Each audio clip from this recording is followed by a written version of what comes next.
যে সন্তানের গায়ে বাবা মা চুলার আগুনের আঁচটুকু লাগতে দেয়নি, যে শিশুরা কাগজে বিমান বানিয়ে আনন্দ পেত, তাদের উপরে আছড়ে পড়ল যুদ্ধ বিমান। আকস্মিক দুর্ঘটনায় আগুনে দগ্ধ হয়ে কোল খালি হলো অনেক বাবা মায়ের। আমার ছেলের নাম আরিয়ান, ক্লাস 4-এ পড়ে আমার সন্তান। আমার ছেলে সারা শরীর পুড়ে গেছে।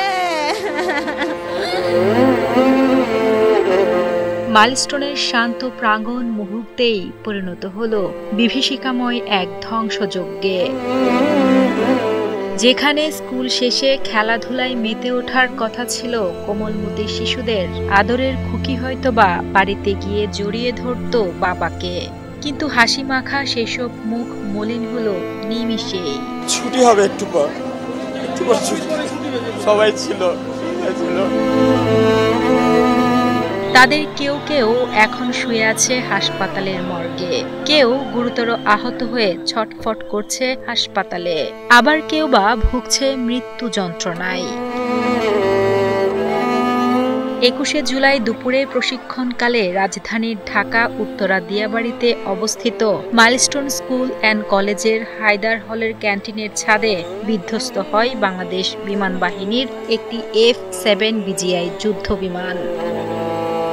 বিমান বিধ্বস্ত হওয়ার পরপরই সামাজিক যোগাযোগ মাধ্যমে ছড়িয়ে পড়ে ঘটনাস্থলের অনেক ছবি ও ভিডিও। সেসব ভিডিওতে দেখা যায় ক্যাম্পাসে কুণ্ডলি পাকিয়ে বেড়াচ্ছে আগুন এবং চারপাশে ছুটাছুটি করছে শিক্ষার্থীরা এবং আইনশৃঙ্খলা বাহিনীর সদস্য ও উদ্ধারকর্মীরা। অন্যান্য আরও কয়েকটি ভিডিও ও ছবিতে দেখা যায় বিধ্বস্ত বিমানের আগুনে ঝলসানো শরীর নিয়ে হাসপাতালে ছুটছে অনেক শিক্ষার্থী।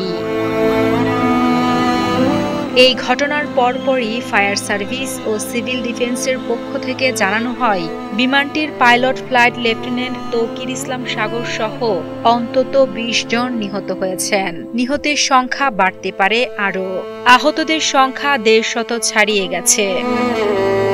এছাড়া ঘটনাস্থলে ফায়ার সার্ভিসের একাধিক ইউনিট উদ্ধার কাজ চালাচ্ছে এবং আহতদের হাসপাতালে পাঠানোর ব্যবস্থা করা হয়েছে বলেও জানা যায়।